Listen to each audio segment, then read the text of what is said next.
Hello, little dreamers. I'm Luna. Welcome to Luna Bedtime Story. If you'd like a new bedtime story waiting for you every week, don't forget to subscribe and join our cozy little family. Now, get comfortable. Snuggle into your favorite blanket. Let your shoulders relax. Close your eyes. Let's begin our story. Part 7, The Murder Sebastian Did Not Plan. Chapter 50, The Call After the Ending. The telephone call lasted 11 seconds. Leo did not speak. Mara heard breathing, the silver bell, and a woman whispering, "He found the real ending." Then the connection died. Mara called back immediately. The network informed her that Leo Hart's number did not exist. "That was his number," Cross said. "He may have changed the subscriber information. Or someone copied it." Mara placed the phone on her desk and looked again at the black book. The final page remained open. The ink was still wet. The author was dead. The detective had survived. And somewhere the next murderer had begun to write. Cross did not touch it. Could the ink have been released chemically? Heat, pressure, broken capsules inside the binding. You think Sebastian prepared it? No. Why not? Because the package contained blood. A dark stain had soaked through one corner of the wrapping. It continued across the lower edge of the book, but not onto the hollow compartment containing the 7th Raven clock. The blood had entered after the book was assembled. Someone injured had held the package. Or someone wanted Mara to believe that. Cross walked to the office door and locked it. "We need to locate Leo. He was living in the apartment Celia rented for him. Not anymore. He moved after the hearing. Where? He did not tell me." Mara looked at him. "You stayed in contact. He called twice. And you did not mention it. He was not forbidden from speaking to me." "That was not my question." Cross sighed. He wanted to know what would happen to Sebastian's books. What did you tell him? That ownership would be decided later. What else? He asked whether you believed Sebastian's final confession. Which confession? The handwritten page in the black coat. What did you say? That Sebastian never wrote anything without imagining a reader. Mara looked at the book again. Did Leo disagree? He said Sebastian had written one thing for himself. What? An ending no one else had seen. The words from the telephone returned. He found the real ending. Did Leo say where Sebastian hid it? No. He said it was not part of the manuscript. Then what was it? A list of victims. Cross shook his head. Of people who had not died yet. The first crime scene officer arrived before Mara could answer. The black book was photographed, sealed, and sent for forensic examination. The blood would be tested. The fresh writing would be analyzed. The 7th Raven clock would be examined for transmitters and storage devices.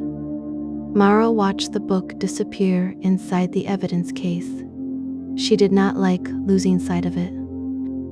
That irritated her. Sebastian had trained her to believe every important answer existed inside a page. Even after his program had been destroyed, she still felt the pull of the manuscript. Follow the words. Open the next chapter. Accept the question. She turned away. Do not search Leo's published address, she told Cross. Why? Whoever made the call expects us to. Then where do we begin? With the bell. They had encountered 3 silver bells. Gabriel used one at Greywater. Helen carried one at St. Agatha's. Sebastian incorporated its signal into his traps. The sound on Leo's call was not a recording Mara had previously heard. The tone was lower and carried a faint metallic rattle after each strike.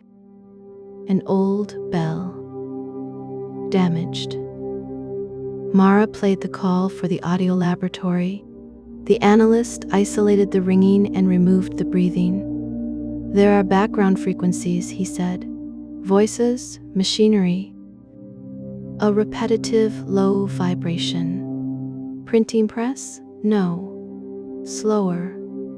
Train? Possibly. Cross looked at Mara. Platform 9. Too obvious. Sebastian enjoyed obvious answers when investigators believed themselves above them. This was not Sebastian. Whoever sent the book wants us to think it was. Mara listened again. Beneath the bell was a long metallic groan. Then water. Waves, perhaps, or rails under stress. She closed her eyes. The sound was familiar. Not from the abandoned coastal platform, from Ravenscourt. The old tower elevator. Sebastian installed it for moving boxes between the underground archive and his study. It had never appeared on the house plans because it ran inside a former chimney shaft. A bell announced each arrival. During the investigation, the elevator had been disabled by fire. At least, everyone had assumed so. Ravenscourt, Mara said. Cross reached for his coat. There are easier ways to invite us. That is why this one matters. Chapter 51, The Author Returns Home. Ravenscourt stood dark beneath the rain. The police seal across the front door remained intact. Mara checked the western entrance, also sealed. No windows appeared broken. No footprints crossed the mud surrounding the house. Cross looked toward the tower.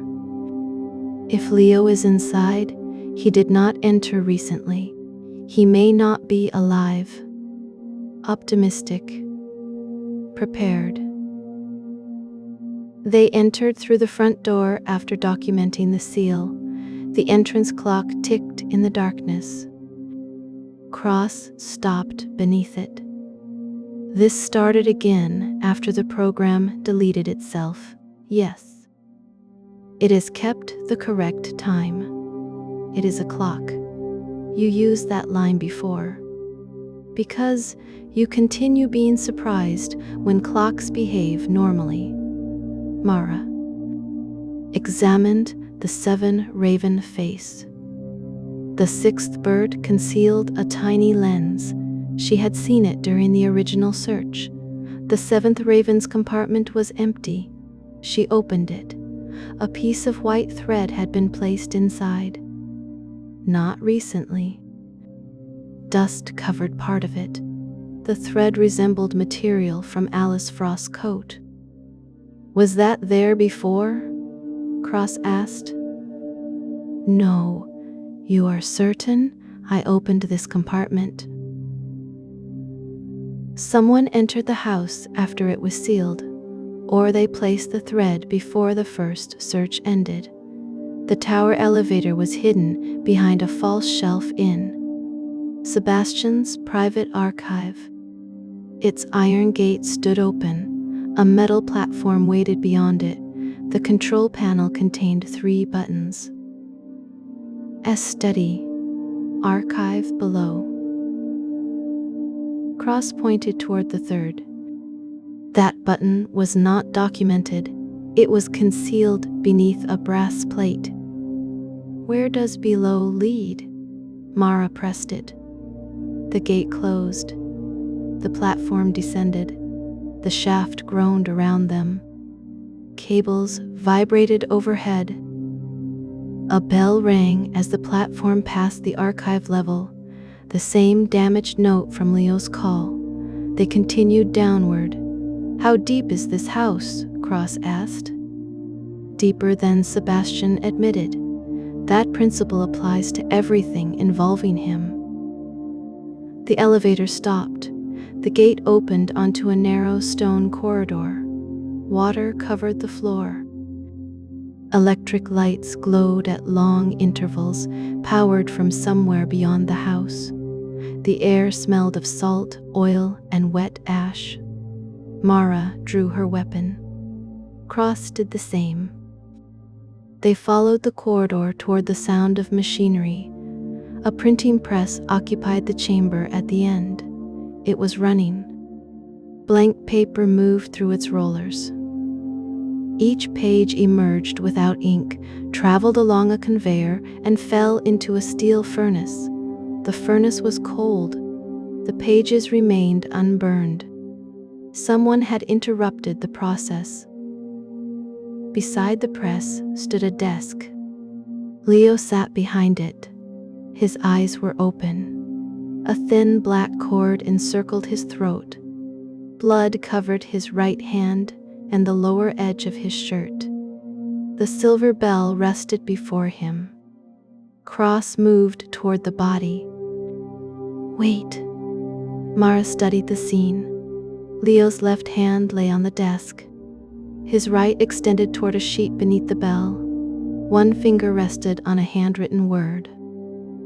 "L.A.T. Photographs first," Mara said.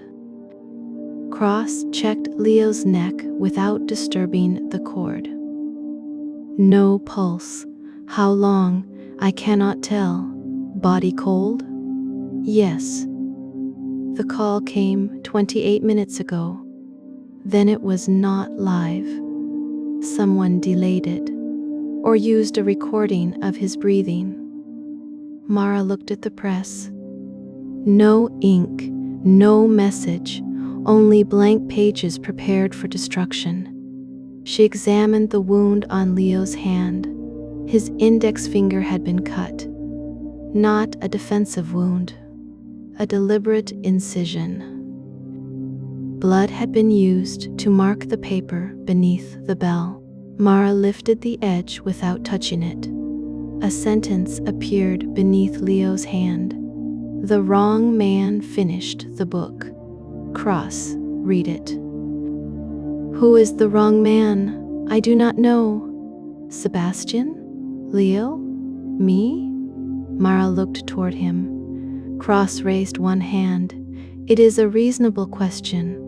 A large envelope stood against the press. Her name was typed across it. Mara Venn. Inside was a photograph. Leo stood in the tower study beside a second man. The image had been taken after the fire, but before Ravenscourt was sealed. The second man faced away from the camera. He wore Sebastian's black coat. On the reverse, Leo had written, "H.E.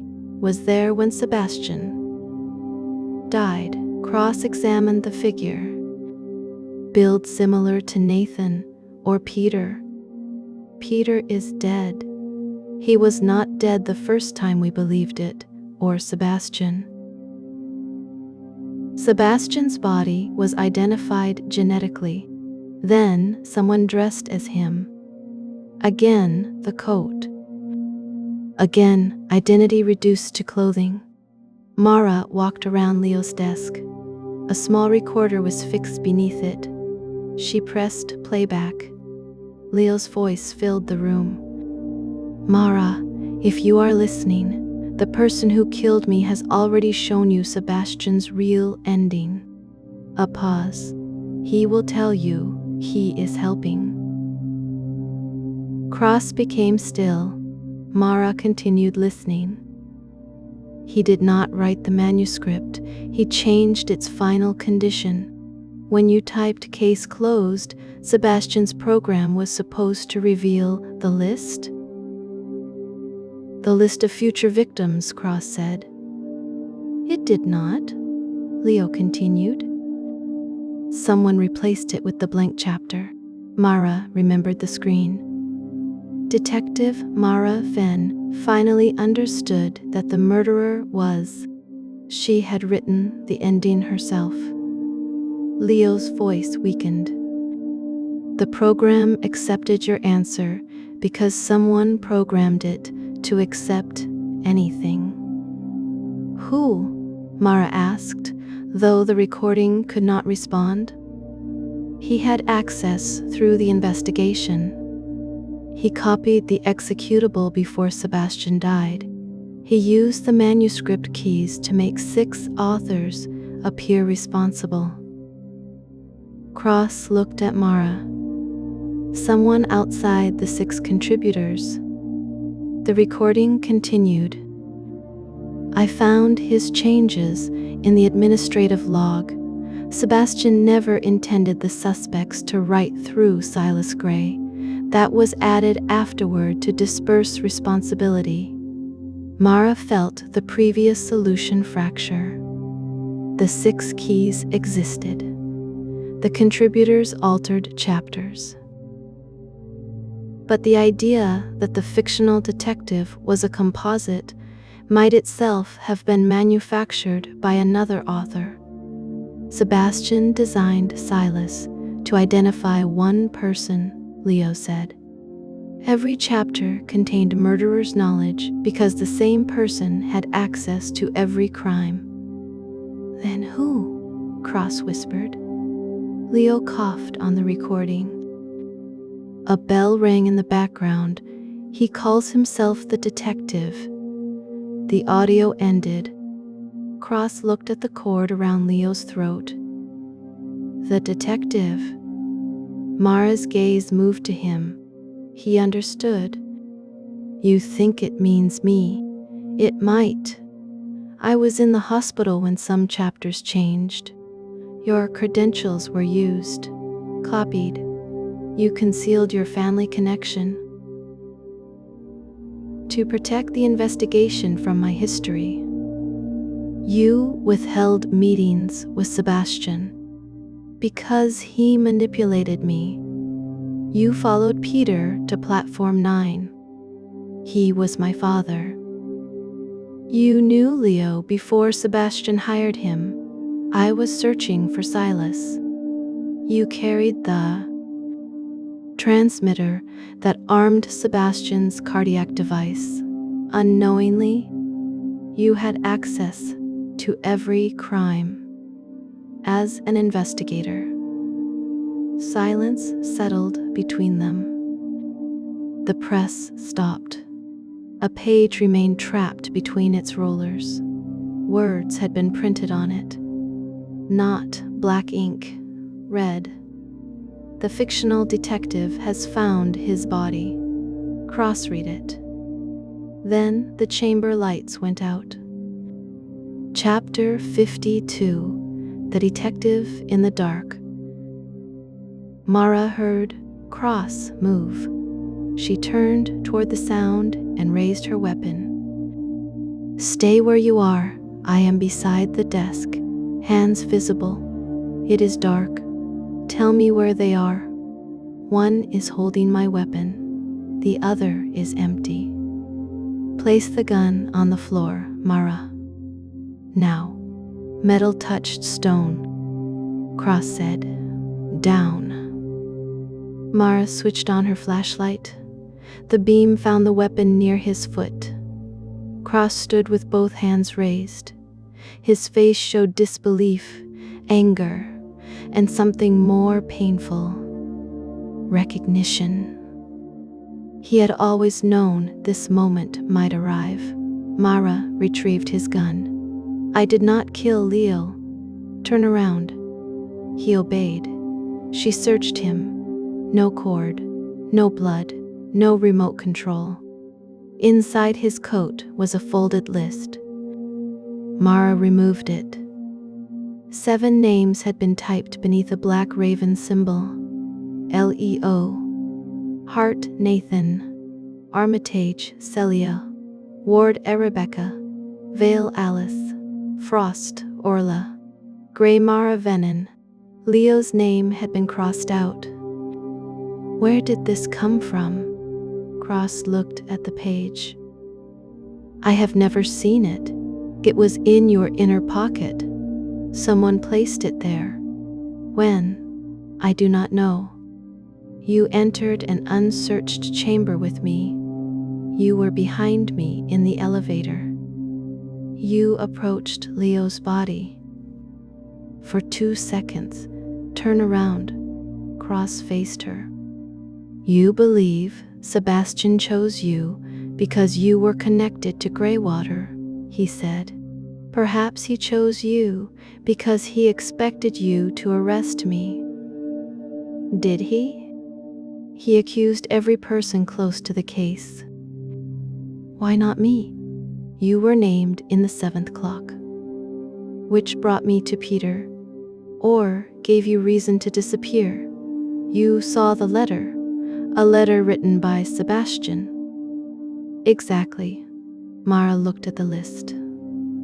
The paper matched the black book sent to her office. The typeface matched the new sentence that appeared on its final page. Leo found the real ending. Someone killed him before he could reveal it. Cross's fingerprints would be on the list now from the pocket lining, but that proved nothing. The murderer understood transferred evidence. Daniel's fingerprint, Celia's bracelet, Sebastian's coat. Every clue identified an object rather than a person. The list is too obvious, Mara said. That has not stopped this case before. It is meant to isolate us. That is working. Mara illuminated the walls. An iron door stood behind the printing press. The lock had been broken recently. Beyond it was a narrow tunnel. Fresh footprints marked the wet floor.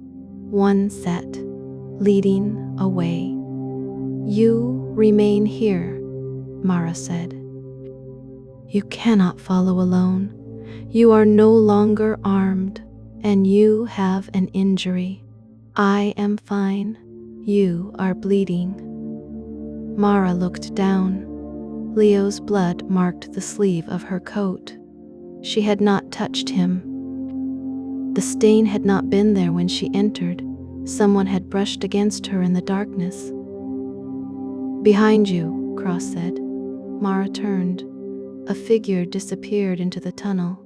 She ran. The passage angled downward, then branched.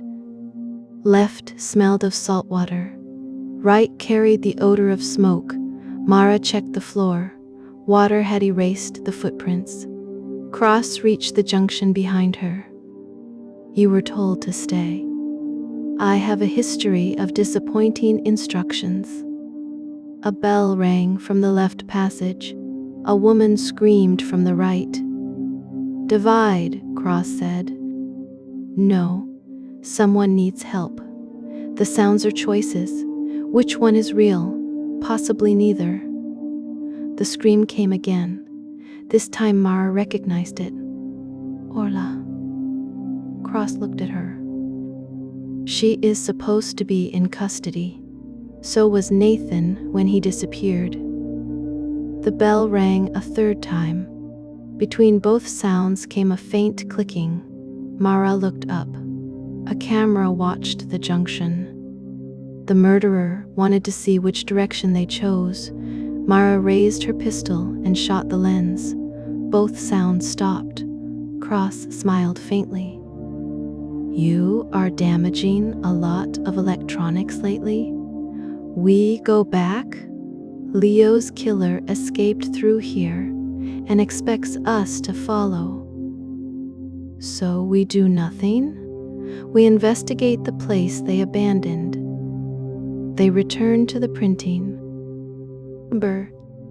The lights came on as they entered. Leo's body remained at the desk. The cord had vanished. Mara stopped. So has the bell, Cross said. The list was gone from her hand. She checked her coat. Empty. Someone had passed them in the tunnel. or someone remained inside the chamber. Mara studied the printing press. Its metal frame stood 1/2 meter from the wall, enough room for a person. "Come out," she said. No response.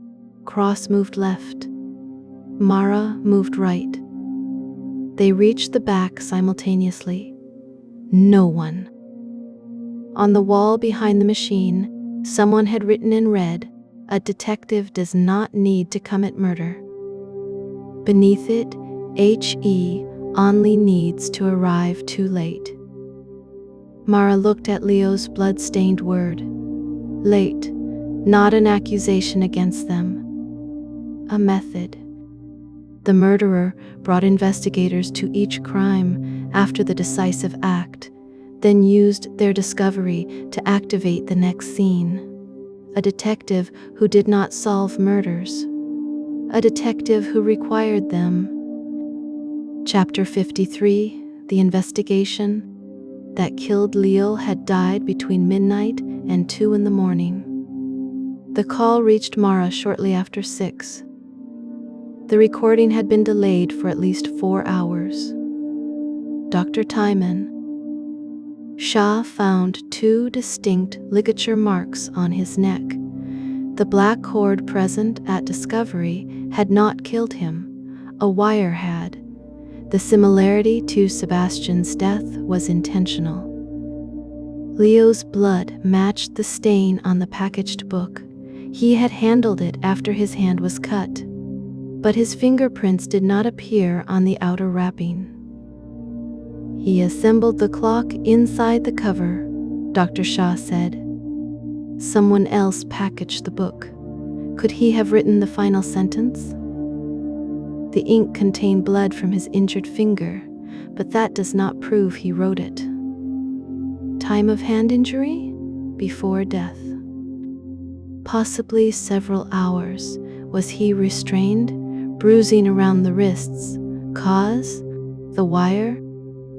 No significant drugs, apart from a mild sedative. Any tissue under his nails? 1 unidentified skin sample, male or female. The laboratory is still working. Mara looked at Leo through the pathology glass. Sebastian gave him an identity that was not his. Leo spent years trying to discover who he had been before another person wrote his name. Now, even his final message had been taken from him. Did he write late? Handwriting analysis says probably. The blood flow suggests he was alive. He was warning us, or identifying someone. Who was late? Dr. Shah glanced toward the corridor. Cross? Perhaps. What about you? I arrived with him. That is not what I mean. Mara looked at her. You were at Greywater 24 years ago. You heard Alice beneath the ice and left. I was 17. You continue saying that. Because it is true. It explains what happened. It does not change what happened. Mara heard her own language returned. Pain explains, it does not erase. She looked at Leo. Someone wants me to believe my entire career is an attempt to arrive in time for a person I failed. Is it? I do not know. Then do not let a murderer answer for you. Cross waited outside the pathology unit. His service weapon remained with internal affairs. The suspicious list had vanished, but photographs from Mara's body camera proved it existed. You believe me? He asked. I believe you did not kill Leo in the chamber. That is precisely reassuring enough to destroy my sleep. You may have killed him earlier. Cross nodded. Better. Where were you between midnight and 2? At home? Alone? Yes. Security recordings? My building camera lost power at 11,048. Convenient. I thought so. Phone? On my bedside table. Activity? None. So you possess no alibi? No. Who knew we remained in contact with Leo? You. Me. Rebecca, perhaps? Did you tell her? She asked how he was. That is not an answer. Yes. I told her he telephoned me. When? 2 months ago. Could she know about the list? Possibly. Who else? Sebastian. Dead. Miriam. In custody. Celia. In custody. Orla. In custody. Alice. Under surveillance. Nathan. Also in custody. Cross looked toward Leo's examination room. Then either one of them is operating through someone outside, or we failed to identify another participant. Mara thought of Sebastian's final message. Now solve the murder. I did not plan. He expected another murder. That meant he knew another person existed. Someone not contained within the 6th manuscript keys. Someone who watched the investigation but did not contribute. What? Sebastian hired outside developers to construct the branching manuscript. We questioned them. We questioned the company director. Not every programmer. Are you suggesting a software developer became a murderer because of Sebastian's novel?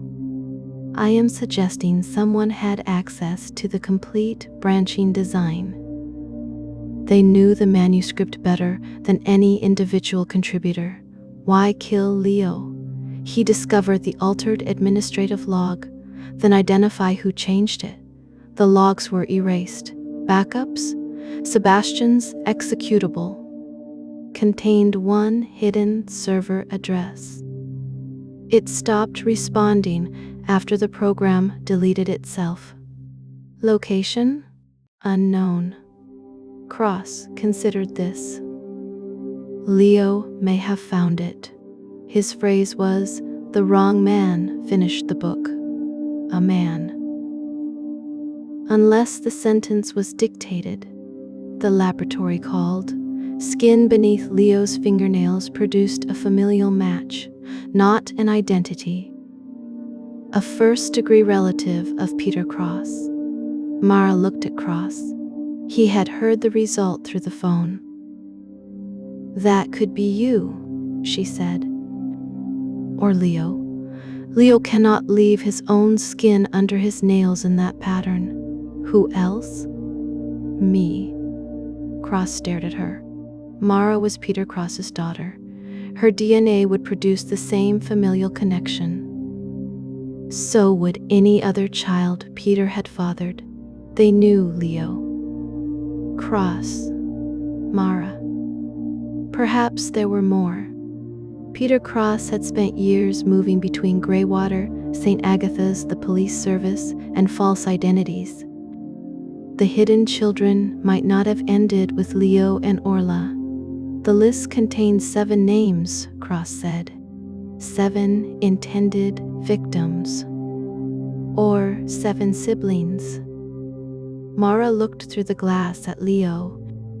The 7th magpie was never for a secret. It was for a family no one had counted correctly. Chapter 54. Inspector Silas Gray. The developer called himself Simon Gray.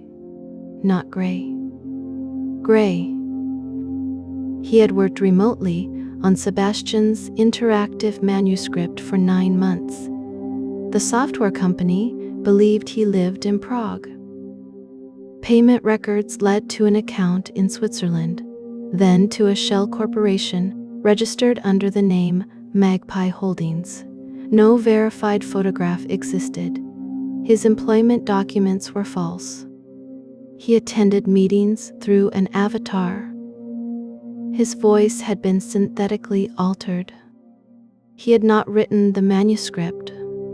He built the machine that delivered it. The company director provided Mara with archived technical correspondence. Most messages were ordinary.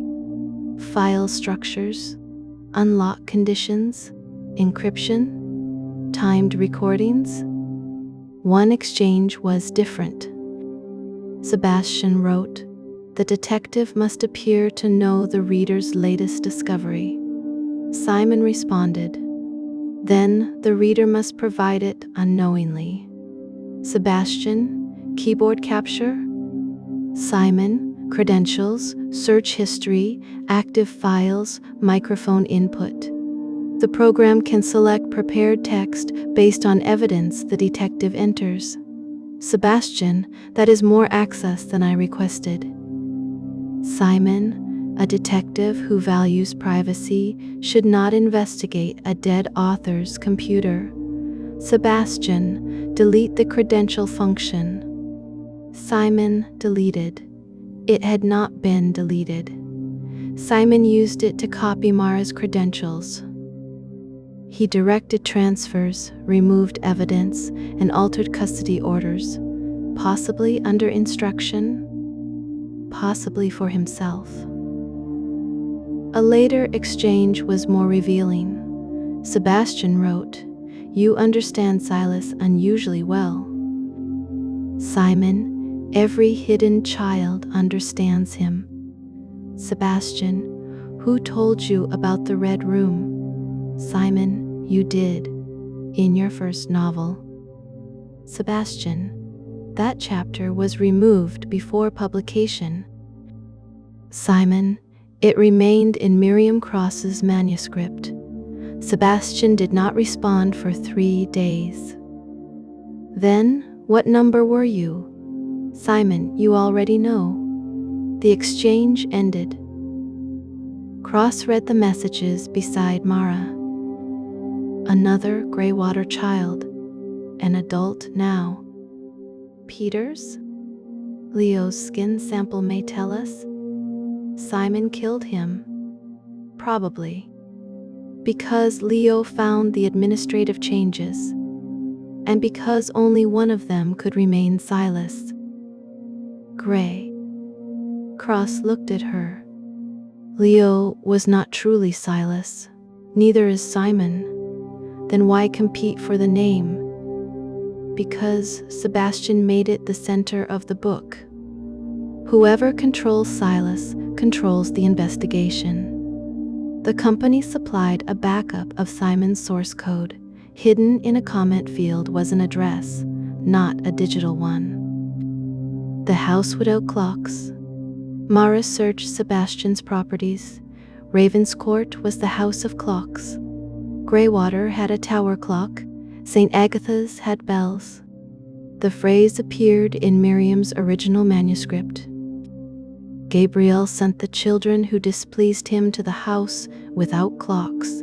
There, they could not measure how long they had been forgotten. The location was described near an abandoned quarry. Mrs. Bell recognized it from the passage. "Harrow House," she said. "Who lived there?" "No one, officially." "Which child was sent there?" She looked at the floor. 8. Mara waited. Gabriel stopped using the magpie rhyme after 7, Mrs. Bell continued. The next child had no verse. Who was 8? A boy Peter brought to Greywater. Peter's son? I don't know. What happened to him? Gabriel discovered the boy was reading his records. He sent him to Harrow House. How old? 10. When? 29 years ago. Did he escape? Peter claimed he died. Was a body found? No. What name did he use? Simon. Cross looked at Mara. Simon Gray. Mrs. Bell shook her head. Simon Cross. Chapter 55. The House Without Clocks. Harrow House stood at the bottom of a chalk quarry. No road reached it. Mara and Cross approached on foot, with an armed team moving through the trees behind them. The building had no clocks. It had no windows either. Every opening had been bricked from within. The front door was unlocked. Inside, electric lights burned beneath the floors, shining upward through narrow grates. The walls were covered with pages from Sebastian's novels. Every fictional detective's face had been removed from the illustrations. At the center of the main room was Leo's missing black cord. Beside it stood 7 empty chairs. Each bore a name from the list. Leo's chair had been overturned. The 6 others faced a large screen. Simon Gray appeared upon it. His face remained concealed behind the silhouette of Inspector Silas Gray. "Chief Inspector Venn," he said. The voice was altered. "You killed Leo," Mara replied. "He found what Sebastian left for me, the victim list, the correction list. What are you correcting?" "His ending. Sebastian's program identified his murderers. No. It assigned legal guilt to the people he injured most. They still acted under his design. They are responsible for their choices. So was he. Yes. Yet he received the most peaceful ending. A confession. A moment of insight. A detective who understood him. You think death was merciful? I think authors always give themselves better deaths than they give children. Mara moved closer to the screen. Were you at Greywater? I was everywhere Sebastian refused to look. Peter was your father? Peter was everyone's father when it allowed him to claim ownership. Did Leo know you? He knew the name Simon. Sebastian mentioned me in the original program. Why kill him? He tried to erase the real ending. Mara glanced toward Leo's overturned chair. He discovered your changes. He discovered Sebastian's list and decided you should never see it. Why? Because Leo's name was first. You followed the list. I corrected it. What did Sebastian ask you to do? The screen image flickered. He asked me to keep the program alive after his death. Why? He feared Celia would change the manuscript. So you gave 6 suspects editing access. No? Sebastian did. You allowed their edits to appear as Silas Gray's deductions. I gave their confessions a single voice and made the detective appear alive. Yes. Why? Because readers believe a man who speaks with confidence more readily than 6 damaged people contradicting one another. Mara thought of Miriam's accusation. A famous dead author's puzzle commanded attention that hidden testimony never received. Simon had attempted to correct that imbalance by creating another authoritative male voice. He reproduced the same system he despised. You became Sebastian, she said. No. You took other people's words, merged them, and put your chosen name above them. I made them audible. You made them yours. The silhouette disappeared. For the first time, Simon showed his face. He was in his 40s, with dark hair graying near the temples. A scar crossed his lower lip. He resembled Peter Cross. He also resembled Mara. You recognize me, he said. I recognize Peter. He came to Harrow House once a year. He brought books and called it fatherhood. Were you born at Saint Agatha's? I do not know. Did you kill Leo because Sebastian preferred him as Silas? Simon's face tightened. Leo was another substitute. So are you. No. Silas died as a child. Names survive bodies. That is Sebastian's logic. It is the logic of stories, and stories mattered more to you than Leo's life. Simon looked toward the overturned chair. He would have exposed me. Yes. He would have destroyed the program. Yes. He would have allowed Sebastian to keep the final word. Yes. Mara waited. Simon's voice became quiet. It was not supposed to happen that way. That is the murderer's favorite sentence. I wanted him to read the list. You restrained him. He tried to leave. You cut his hand. To open the blood encryption inside. Sebastian's book. You strangled him. He attacked me. You brought the wire. Simon looked away. The confession had arrived, not because the fictional detective deduced it, because Mara refused to allow him to describe murder as editing. Where are you? She asked. Here. This is a recording.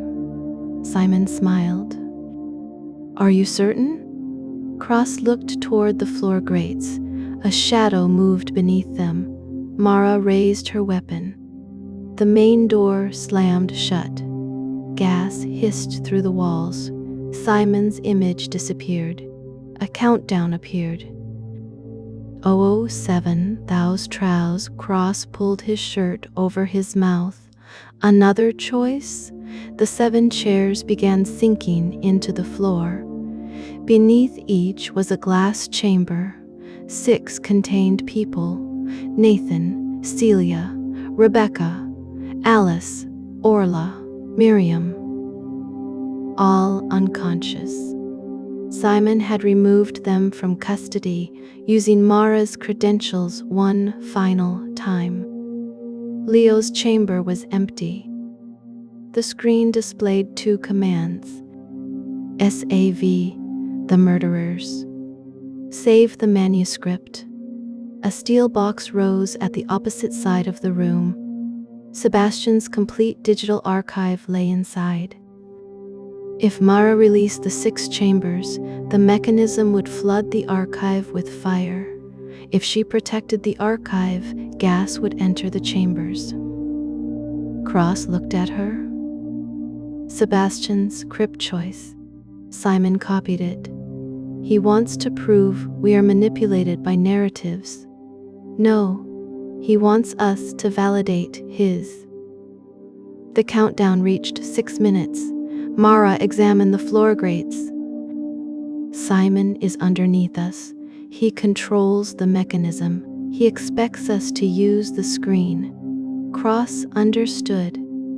Then we take the author out of the equation. Mara fired through the grate toward the moving shadow. A cry came from below. Cross tore the grate loose. They descended into the machinery room. Simon crouched beside the control panel, blood running from his leg. He held a pistol. Stop! He fired. The bullet struck Cross's body armor and knocked him backward. Mara fired twice. 1 round hit Simon's shoulder. The second destroyed the control board. Above them, alarms sounded. The countdown stopped at EO 4113. The glass chambers opened. Fire erupted inside the steel archive box. Simon looked up in horror. No. He crawled toward the stairs. Mara kicked his weapon away. You destroyed it. You built the choice. It was the only complete copy. No. It was the copy you controlled. the real ending was there. Leo died for it. He died trying to hide it. You killed him. Simon stared at the burning archive. I finished the book. Mara handcuffed him. No. You proved Sebastian's final point. What point? You believed the story belonged to whoever survived it. Chapter 56, The Murder Sebastian. Did not plan all 6 prisoners survived. Simon had drugged them during false medical transfers and placed them inside Harrow House as characters in his final demonstration. He claimed he never intended to kill them. The gas supply indicated otherwise. His computer contained the deleted victim list. Sebastian had prepared it before his death. It named 7 people he believed Simon might target after the manuscript concluded. Leo came first because Sebastian knew Leo possessed the administrative logs. Mara came last because Sebastian believed Simon needed her alive until she publicly validated the novel's solution. Sebastian had identified Simon as a threat. He had not reported him. He used him. Simon maintained the manuscript system after Sebastian died.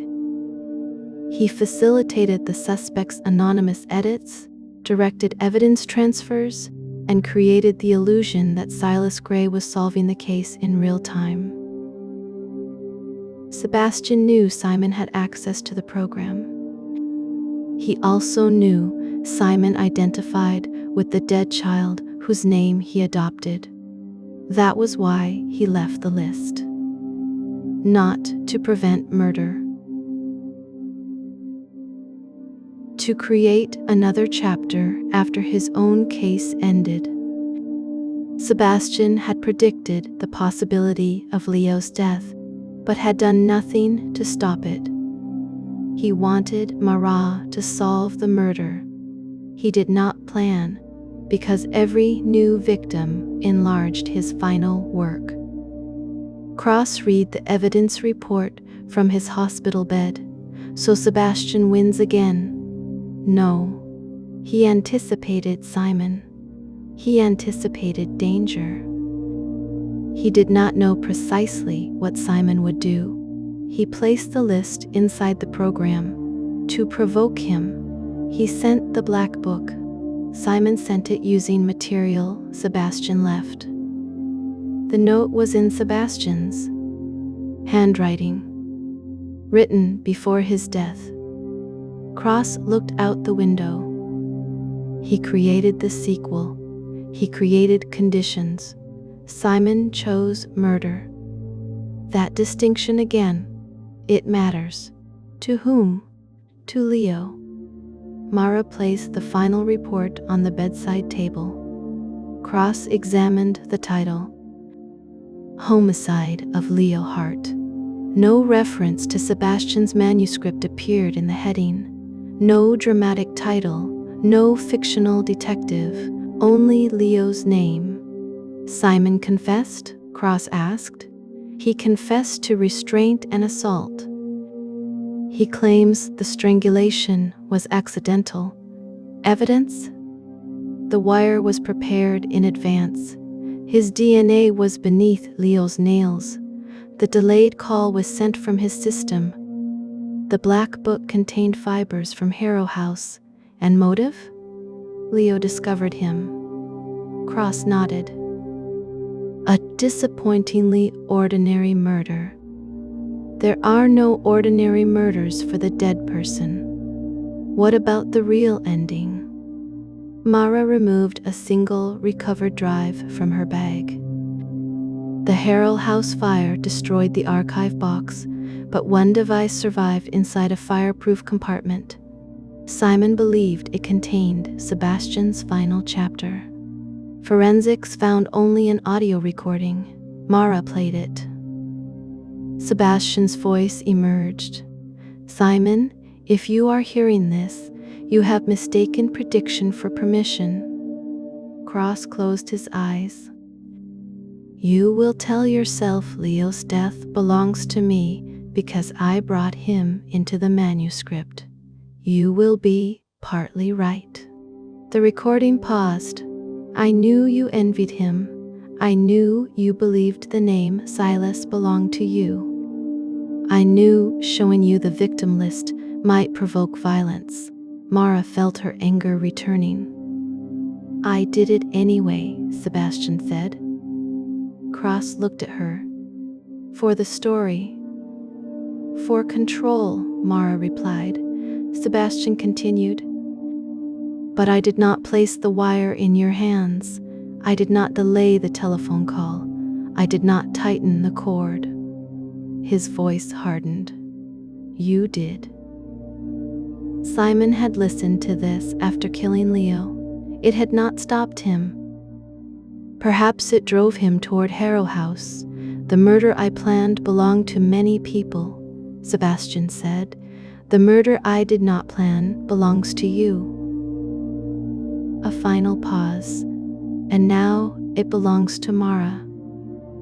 The recording ended. Ross shook his head. He could not resist. No. He gave you the case as if it were property. Yes. What will you do with it? Return it. To whom? Leo. Chapter 57. Leo Hart. Leo's funeral took place beneath a pale winter sky. No reporters were permitted inside the cemetery. No excerpts from Sebastian's manuscript were read. No one called Leo Silas Frost. His gravestone carried the name he had chosen to keep, Leo Hart. Beneath it, He was more than the story. Given to him, Rebecca attended with Mrs. Bell. Alice stood at a distance under police supervision.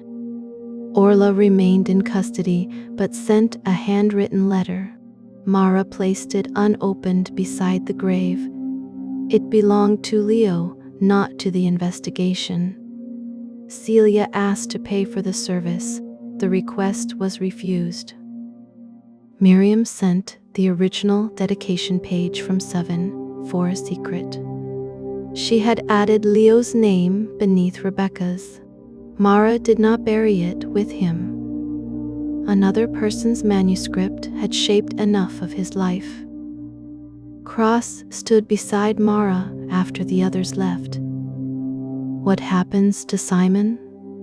Trial. And the remaining cases? Also trials. Celia? Conspiracy, poisoning, evidence tampering, and related charges. Nathan? Poisoning, falsification, concealment, and his role in previous deaths. Orla and Alice? The circumstances of coercion will be presented alongside their actions. Miriam? Conspiracy and obstruction connected to Alice Morrow. Rebecca? Unauthorized access, abduction. Evidence theft and her role in Sebastian's death. And us? Mara looked at him. Internal affairs will have questions. They always do. You concealed evidence. You discharged a weapon while suspended. You followed a legally dead man into a tunnel. That feels unfairly specific. Mara looked. At Leo's grave. Sebastian believed every investigation required a satisfying arrangement of guilt. And you? I believe arrangement is where truth begins becoming fiction. Cross considered this. What should an investigation provide instead? Accountability? Less elegant? Yes. More useful? Sometimes. Cross placed a small object on Leo's gravestone, a brass key marked Begin. Mara looked at him. Why? Leo spent his life trying to find the beginning. And he deserved to know he was allowed to choose one. They walked away. Behind them, the winter wind moved through the cemetery. No clock ticked. No bell rang. No page turned by itself. For once, silence contained no instruction. Final epilogue, the story without an author. 1 year later, Mara received a padded envelope. She nearly sent it directly to evidence. Then she noticed the handwriting, her own. The package had been mailed 11 months earlier through a delayed delivery service. Inside was the blank chapter removed from Sebastian's program. Mara remembered preparing it after Simon's arrest. She had written nothing, sealed it, and scheduled it to return after the trials began. A test. She wanted to know whether an empty page would still frighten her. It did. Cross stood near the office window. What is it? Nothing. Nothing rarely arrives in padded envelopes. She showed him the blank sheet. At the top was Sebastian's title, The Unwritten Chapter. No hidden ink, no code. No blood, no voice from the dead, only empty paper. What will you put on it? Cross asked. Mara placed it inside a drawer. Nothing. You are leaving it blank? Yes. Sebastian would hate that. That is not why. Simon would call it censorship. That is not why either. Then why? Mara closed the drawer. Because not every life needs to become a story. Her telephone rang. She answered. A detective from another division asked for help with an ordinary missing person case. No famous victim, no Gothic mansion, no impossible manuscript. Only a woman whose family wanted her home. Mara took her coat. Cross followed her toward the door. On the shelf behind them stood Sebastian's black book, sealed inside an evidence case. Its final page never changed again. The clock hidden in its cover remained stopped at 11,043, 1 minute before the murder story began. For years, readers would debate who truly killed Sebastian Vale. Some would blame Celia, some Orla, some Alice, some Nathan, some Sebastian himself. A few would claim Mara had become the final author by choosing which truth entered the official record. They would all be partly right. That was the problem with the question. Sebastian believed a murderer could solve his own murder by writing every possible ending. Mara learned the opposite. A murder was not solved when one name completed a sentence. It was solved when every person's choices were finally seen without disguise, when the coats were removed, when the borrowed names were returned, when pain was acknowledged without being transformed into innocence, when the dead were remembered as people rather than plot devices. Mara switched off the office light. The blank chapter remained inside the drawer, waiting for no one. The end.